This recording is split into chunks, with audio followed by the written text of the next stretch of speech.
When Ange Postecoglou declares, "I did 130-something press conferences last year after Tottenham's 60-game season," you understand the relentless grind behind his philosophy.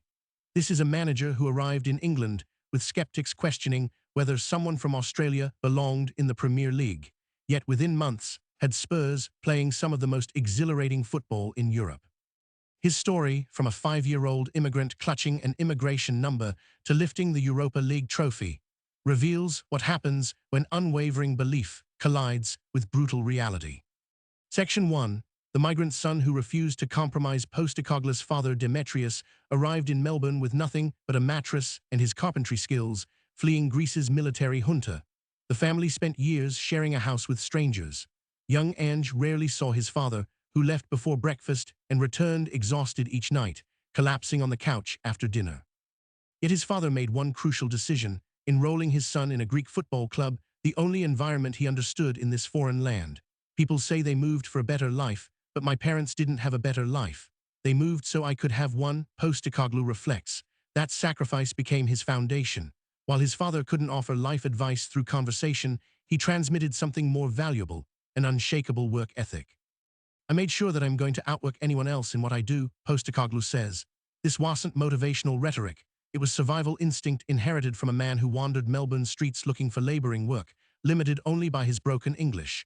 Football became the family's sanctuary. Sundays meant church in the morning, then the football ground in the afternoon, the only places his parents felt at ease after a week of grinding through a country that didn't speak their language. His father loved the game with Mediterranean passion, staying up to watch Liverpool, Leeds with Eddie Gray and Peter Lorimer, and the 1974 Dutch team. When Kenny Dalglish arrived at Liverpool in 1977, it elevated to obsession. That magic, players who could do things that defied logic, became Postecoglou's North Star. Section 2. The Puskas education and Liverpool obsession. The most surreal chapter came when Ferenc Puskas, one of football's genuine legends, somehow ended up coaching a semi-professional team in Melbourne. Postecoglou was 22, already captain despite his youth, when this icon, who'd scored hat-tricks in European Cup finals for Real Madrid, arrived speaking broken English and a bit of Greek from his time coaching Panathinaikos. "I had the worst car in the world, and I used to pick up one of the greatest players," Postecoglou laughs. "It's like picking up Beckham in whatever kind of car because I drive a Bentley now." But Puskas wasn't interested in status. He was the most humble man Postecoglou ever met, patiently answering endless questions about playing England at Wembley, about Hungary's World Cup final run, about the art of attacking football. Puskas hated defending. He wanted wingers who never retreated past halfway. As a fullback, Postecoglou faced 5 attackers regularly while the wingers stayed upfield. He goes, "And don't worry, you get the ball, give it to him, you've done your job," Postecoglou recalls. The philosophy was simple: win 5-4, never 0-0. He just for a whole 3 years, and we were a young group, so really impressionable. And we end up winning the league in the second year he was there. But we had so much fun, mate. That joy, that freedom, that refusal to play with fear, it embedded itself permanently. Combined with his Liverpool obsession and his father's love of magical players, Postecoglou's identity crystallized. Years later, when he walked through the Anfield Tunnel before managing Tottenham there, Kenny Dalglish appeared. They talked about Celtic, about football, and Dalglish wished him defeat that day. "In that moment, I've just walked to the Anfield Tunnel with Kenny Dalglish, the guy that I had on my walls," Postecoglou says. "This is not something new. I've had this inside me since I was a kid. You're not going to change me." Section 3. The 27-year journey nobody saw. When Postecoglou took the Tottenham job, the perception problem was immediate. Who was this Australian? What did he know about elite European football? The skepticism wasn't subtle. There is a little bit of "they think I've come from Australia. I know about cricket, and I know about rugby and kangaroos, or whatever else you want to talk about, but football's not supposed to," he explains. It's almost like they take it as an affront, an insult that somebody from Australia is going to come and coach in our top league. But the critics miss the essential truth. The only reason I've got here is because of the work I've done. At some point, somebody's recognized something I've done and said, "Okay, give him an opportunity." It took 28 years to reach the Premier League. No network, no reputation from this side of the world, no shortcuts. Just relentless work through Australia's semi-professional leagues, Japan, and finally Celtic, where he won everything before anyone in England truly noticed. The Australian sporting mentality, that underdog competitiveness that produces champions in every discipline, fused with Greek passion, created something unique. It's the Australian competitiveness who, in any sport we compete in, were the underdogs. But we've produced champion golfers, tennis players, swimmers, athletes, basketballers, you name the sport. We've pretty much gone to the top, he says. Growing up in 1970s, 80s, Australia meant 6 hours outside every day until 9 p.m., competing against older kids, younger kids, anyone available. That fearlessness, that belief you can take on anybody, became his core. Section 4. The Tottenham gamble and I always win in my second year. When Postecoglou declared I always win in my second year after a defeat to Arsenal early in his Tottenham tenure, it seemed absurdly bold. But it was calculated defiance. I just thought, you know what, I got to double down on this cause it'll get eaten alive here, he admits. If I shied away from it at that point, it's a slippery slope then, mate, trying to grasp it back. The statement resonated with players and staff. Their manager had put everything on the line. The first 10 games proved crucial. Spurs flew, sitting top of the league, playing thrilling football. If I had have started my season like I did the second year, or say like Thomas started this year, I would have been gone, Postecoglou acknowledges. That early momentum bought him credit when the inevitable struggles arrived. His demands were extreme. Antonio Conte had run 2 to 5-hour tactical sessions. Postecoglou did 60-70 minutes of high-intensity training. Some players struggled initially. The physical capacity had to be built, the mental adjustment made.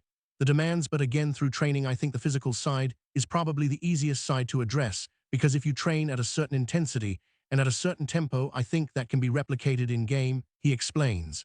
The philosophy was non-negotiable. When people suggested he didn't have the right players for his style, he called it a cop-out. If you're a vegetarian, you're not popping into Macca's cause you're hungry, mate, he says bluntly. If you believe in something, you work with the players you have, and maybe they can't do it, but you're still working with them to get to that point.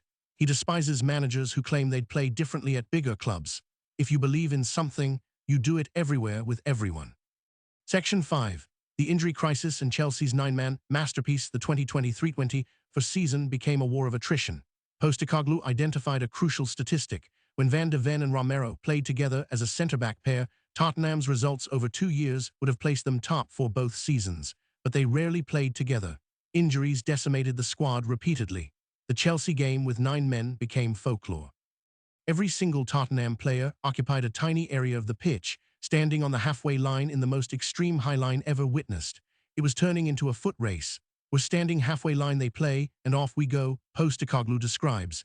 He references the famous Rinus Mitchell's clip of Cruyff's Ajax doing something similar. This is my equivalent of that clip, but again, that was mostly driven by the players. I wasn't telling them to do it, but they had taken it literally what we're trying to do. They lost 4-1, but at 2-1 they nearly equalized. The point wasn't the result, it was the statement. The players had bought in completely, even to the point of potential embarrassment. The worst thing about that game was that it kind of fed into exactly I've got these players now. I know that they're totally invested in what I am telling them to do, but we lost Mickey van der Ven. We lost Madison Romero, your doggy, for weeks, and kind of our season derailed from there. The injury situation raised questions. Was the training too intense? Was the style too demanding? Postecoglou acknowledges the Premier League's physical demands exceed other leagues. Even Bundesliga players need adjustment time. But he also points to the first season's success when experienced players like Perisic, Hojbjerg, and Richarlison provided crucial depth off the bench. The second year, teenagers replaced them. The margin disappeared. Section 6. The Europa League pragmatism and Romero's warrior spirit. The Europa League campaign revealed Postecoglou's tactical flexibility, contradicting the narrative that he's dogmatically offensive. In February, after Liverpool battered them in the Carabao Cup, he did a deep dive on recent Europa League winners. Unai Emery 3 times, Julian Lopetegui, Oliver Glasner, Diego Simon. The pattern was clear, risk-free, defensively organized football. I wanted them to buy into it because it was a little bit of a departure, he says. They trained differently, prepared differently. In the final against Manchester United, he eventually deployed 7 defenders, turning to a back 5, adding Kevin Danso, then Jed Spence. I was looking at the bench to see if there was any other defenders. I could hear my dad going, "What are you doing?" But the strategy was precise. Shut down Bruno Fernandes, stay defensively rigid, score 1 goal. It worked. Christian Romero embodied everything Postecoglou values. He's not scared of anything, mate. He's a winner.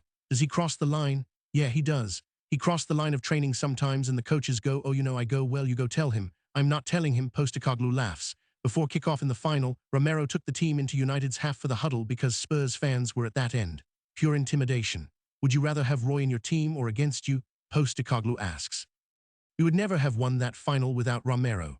The Argentinian's frustration with Tottenham's ambition stems from mixing with World Cup-winning teammates at Chelsea and Aston Villa who play for clubs constantly signing players to win. He's saying, well, how come they're signing players to win and we're not? Why? I want to win. That hunger, that Ange Postecoglou loves it, even when it causes problems. Section 7. The Nottingham Forest mistake and fear in football. The Nottingham Forest appointment lasted barely longer than this podcast episode. Postecoglou owns it completely. That was a bad decision by me to go in there. I should never have gone in there. It was too soon after Tottenham. After 20-odd years of constant work, he was lost without a job. His family had routines, he disrupted them. I did a couple of school runs. I was going to kill people, he jokes. Forest's playing squad attracted him. Gibbs-White, Morgan Gibbs-White, Anderson, quality centre-backs, Europa League football. But he walked into a club that hadn't really wanted to sack Nuno Espirito Santo, where players weren't seeking change, where his first 4 games were away. We just never got any traction, and it's no wonder the supporters never took to me that even the players were kind of. His wife's theory, it was too soon after Tottenham. People still saw him as the Spurs manager. The experience illuminated football's fear-driven decision-making. Owners worth billions, successful in business away from public scrutiny, buy football clubs and face immediate, relentless criticism. They're not used to it, Postecoglou observes. Jim Ratcliffe at Manchester United was surprised by the blowback. That fear prevents clubs from backing managers through difficult periods, even though you need to go through that, live through that. And it's what I say. I mean, it's still the one that kind of with Spurs, we did all that. We went through the tough, we got the reward at the end. The modern reality is brutal. I don't know what manager now will get that time, because even if you're a high-profile manager, you get afford a little bit more. I still think clubs are going to be ruled by the intense scrutiny. Fear of relegation, fear of missing Champions League, fear of European competition stretching the squad. It constricts everything, preventing the patience required to build something sustainable. Section 8. The Man City derby controversy and VAR's game-changing impact. The moment Tottenham fans wanted their team to lose against Manchester City to prevent Arsenal winning the league exposed the rivalry's depth. Postecoglou understood it intellectually. At Celtic, the perfect weekend was Celtic winning and Rangers losing, not both winning. I got more text messages the night they lost the Europa Cup final than when we won the league, he reveals about Rangers' 2022 final defeat.